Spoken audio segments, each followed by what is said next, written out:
देखिएगा किस तरह से इसको हम करेंगे सॉल्व और किस तरह से हम इसको समझेंगे। तो यहाँ पर देखिए सबसे पहले आपको बच्चों ध्यान रखना है, ब्रैकेट हटाने का काम करना पड़ता है यहाँ पर। तो सबसे पहले ब्रैकेट हटाएंगे तो यहाँ पर हो जाएगा -3/4 प्यारे बच्चों। उसके बाद आपको देखिए यहाँ पर जोड़ना है, क्योंकि योगफल परिमेय संख्या है, योगफल का मतलब जोड़ना होता है, तो यहाँ पर प्लस का निशान बीच में लगाना है और 3 है तो 3 को लिखना है, ठीक है। इसके नीचे प्यारे बच्चों एक मान सकते हो आप, तो एक मान लेंगे और उसके बाद देखिए क्या करेंगे, इसके बाद एक का यहाँ पर गुणा करेंगे -3 में, तो यहाँ पर आएगा -3। उसके बाद 4 का गुणा करेंगे 3 में, तो यहाँ पर प्लस था तो प्लस लगाएंगे, 4×3 = 12 हो जाएगा, और 4 का गुणा नीचे करेंगे बटे में, तो यहाँ पर 4 आ जाएगा। अब प्यारे बच्चों ध्यान से देखिएगा, यहाँ पर आगे क्या करोगे, यहाँ पर आपको घटा देना है, 12 में से 3 को घटाना है, -3 को, ठीक है। तो यहाँ पर 12 में से 3 घटाएंगे आप, तो आपका आ जाएगा 9। 9 में से 9 और नीचे देखिए 4 बचा हुआ है, तो 4 ऐसे लिख देंगे, ठीक है। तो आ जाएगा 9/4। तो यही आपका क्या होगा, यही आपका आंसर होगा, ठीक। इसको सॉल्व करने पर आंसर ये आ रहा है, तो आप बताइए परिमेय संख्या है या नहीं। तो हाँ प्यारे बच्चों ये परिमेय संख्या है, ठीक है। तो यहाँ पर क्या लिखेंगे, परिमेय संख्या है, तो यहाँ पर लिखेंगे परिमेय संख्या है, ठीक है। इस तरह से प्यारे बच्चों आपको लिखना है, ठीक है। अब देखिए प्यारे बच्चों इसके बाद इसको हम सॉल्व करते हैं, तो इसको करने के लिए आपको इसके ब्रैकेट को हटाना पड़ेगा, तो -1 आएगा, और की जगह आपको प्लस का निशान लगाना है, प्लस गुणे माइनस, देखिए प्लस लगेगा, और उसके बाद इसको एक बार हम करते हैं आपको समझाने के लिए, -3 ऐसे ब्रैकेट में करते हैं, ठीक है। उसके बाद देखिए क्या करेंगे, -1 फिर से लिखेंगे, प्लस गुणे माइनस क्या होता है प्यारे बच्चों, माइनस होता है, 2/3 लिखेंगे, ठीक। अब इसके नीचे एक मान लेंगे आप। उसके बाद देखिए प्यारे बच्चों आप क्या करेंगे, यहाँ पर 3 का गुणा -1 में करेंगे तो -3 आएगा। उसके बाद 1 का गुणा -2 में करेंगे तो -2 आएगा, ठीक है। अब देखिए 3 का गुणा 1 में करेंगे 3 आएगा, ठीक प्यारे बच्चों। अब देखिए ध्यान से प्यारे बच्चों, यहाँ पर इसके आगे मैं बता देता हूँ, यहाँ पर -3 और -2 जुड़ेगा, तो -3 -2 जोड़ेंगे प्यारे बच्चों तो कितना आएगा, -5 आएगा। ध्यान रखना माइनस माइनस जुड़ता है प्यारे बच्चों, ठीक है। तो यहाँ पर -5/3 आ जाएगा। तो इस तरह से आपका ये जो है, ये वाली और ये वाली दोनों परिमेय संख्या है, क्योंकि चाहे उसके अंदर माइनस लगा रहे या ना लगा रहे, तो वो परिमेय संख्या होती है, ठीक है। तो यहाँ पर ये क्या होगी, परिमेय संख्या होगी, परिमेय संख्या है। जब अंडर रूट में रहता है तो ज़्यादा चांस रहते हैं कि वो परिमेय संख्या नहीं है, ठीक है। जब अंडर रूट में आपको कोई भी यहाँ पर क्वेश्चन दिखता है, जब आंसर अंडर रूट में आता है तो वो परिमेय संख्या नहीं होती। जब अंडर रूट में नहीं आता है, ऐसे रहता है नॉर्मल, तो वो परिमेय संख्या होती है। तो आप सभी को समझ में आया होगा पहला और दूसरा क्वेश्चन। आइए अब देखते हैं प्यारे बच्चों तीसरा क्वेश्चन किस तरह से किया जाएगा इसका। तो प्यारे बच्चों आओ तीसरा क्वेश्चन हम यहाँ पर देख लेते हैं। तो तीसरा क्वेश्चन आपका है, दोनों पक्षों को हल करके सत्यापित कीजिए। तो यहाँ पर आपको दोनों पक्षों को हल करके सत्यापित करना पड़ेगा, ठीक है। तो यहाँ पर आइए हम हल कर लेते हैं प्यारे बच्चों इनको, ठीक है। तो यहाँ पर हल करते हैं, तो देखिए सबसे पहले ब्रैकेट को आपको रिमूव करना पड़ेगा यहाँ से। तो रिमूव करेंगे तो यहाँ पर -5/8 आ जाएगा। उसके बाद प्लस गुणे माइनस आपका -9/13 होता है प्यारे बच्चों।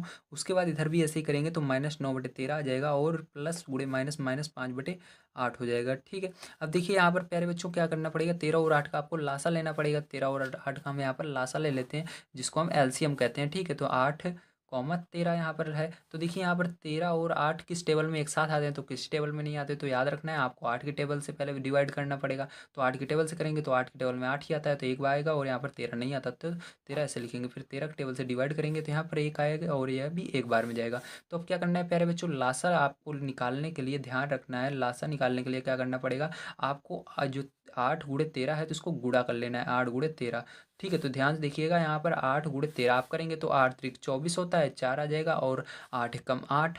8 और 2 कितना हो जाएगा प्यारे बच्चों, तो यहाँ पर आपका 10 हो जाएगा। तो 104 जो होगा क्या होगा आपका लासा हो जाएगा प्यारे बच्चों। तो यहाँ पर आपको ऐसे बड़ी सी लाइन खींचना है और 104 नीचे लिख देना है, ठीक है। अब देखो उसके बाद प्यारे बच्चों क्या करना है, ऊपर -5 है ना, तो -5 ऐसे लिखना, फिर गुणे का निशान लगाना है, ठीक है। उसके बाद 8 जो है 8 से भाग दे देना 104 में, तो कितनी बार में जाएगा, देखो भाग दोगे 8 × 8 जा रहा है, और यहाँ पर बचा 2, 8×3 = 24, तो यहाँ पर 13 बार में जा रहा है प्यारे बच्चों। तो यहाँ पर माइनस करेंगे, उसके बाद 9 है तो 9 लिख देना प्यारे बच्चों। उसके बाद गुणा का निशान लगाना, उसके बाद क्या करना, 13 से भाग दे देना 104 में। तो 13 के पहाड़े में 104 कितनी बार में आता है, 8 बार में आता है प्यारे बच्चों। तो बराबर लगाना, अब इसको लिखना है इसी तरह से। फिर यहाँ पर देखिए हमारा इन दोनों का लासा लेंगे तो फिर से 104 आ जाएगा, ठीक है, क्योंकि सेम सेम है।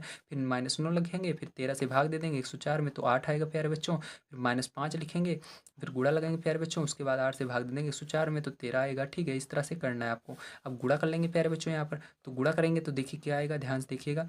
यहाँ पर देखिए 13×5 आपका 60 हो जाएगा।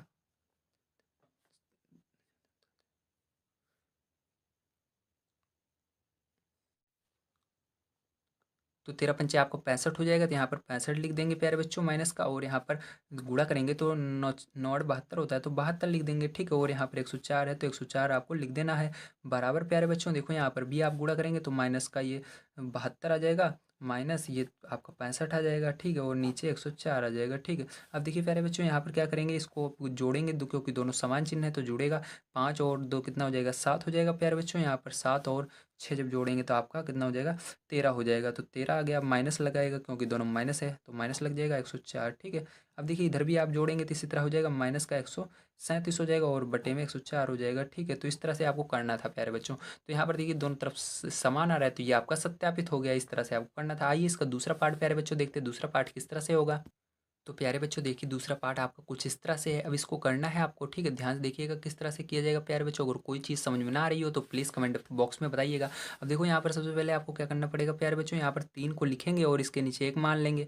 उसके बाद प्लस गुणे माइनस आपका माइनस होता है, तो 7/12 यहाँ पर लिख देंगे, ठीक है। अब यहाँ पर देखिए बराबर लगाएंगे, उसके बाद -7/12 है तो -7/12 ऐसे लिख देंगे, ठीक है। उसके बाद प्लस लगाएंगे, फिर 3/1 लिख देंगे, ठीक। इस तरह हुआ। अब देखो इसके बाद क्या करेंगे, यहाँ पर आपको 12 और 1 का लासा लेना है, तो आप जानते ही हैं 12 1 का लासा 12 ही होता है, तो यहाँ पर 12 आ जाएगा, ठीक है। और इसके बाद क्या करना है प्यारे बच्चों, ध्यान समझना। अब यहाँ पर 3 है तो 3 को ऐसे लिख लेते हैं ऊपर, फिर गुणा लगाते हैं। अब 1 का भाग देते हैं 12 में, तो एक एक में 12 कितनी बार में आता है, 12 बार में ही आता है। माइनस से यहाँ पर 7 है तो 7 लगाएंगे, गुणा करेंगे 12 से भाग देना 12 में, तो 1 आएगा, ठीक प्यारे बच्चों।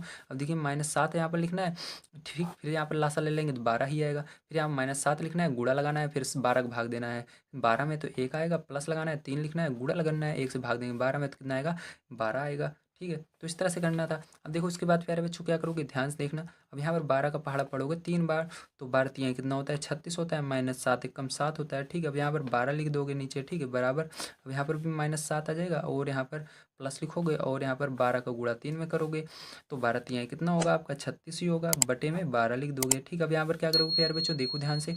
अब यहाँ पर आपको क्या करना है, घटा देना है, ठीक है। यहाँ पर 36 में से 7 घटाओगे तो आप कितना हो जाएगा, आपका 29 हो जाएगा।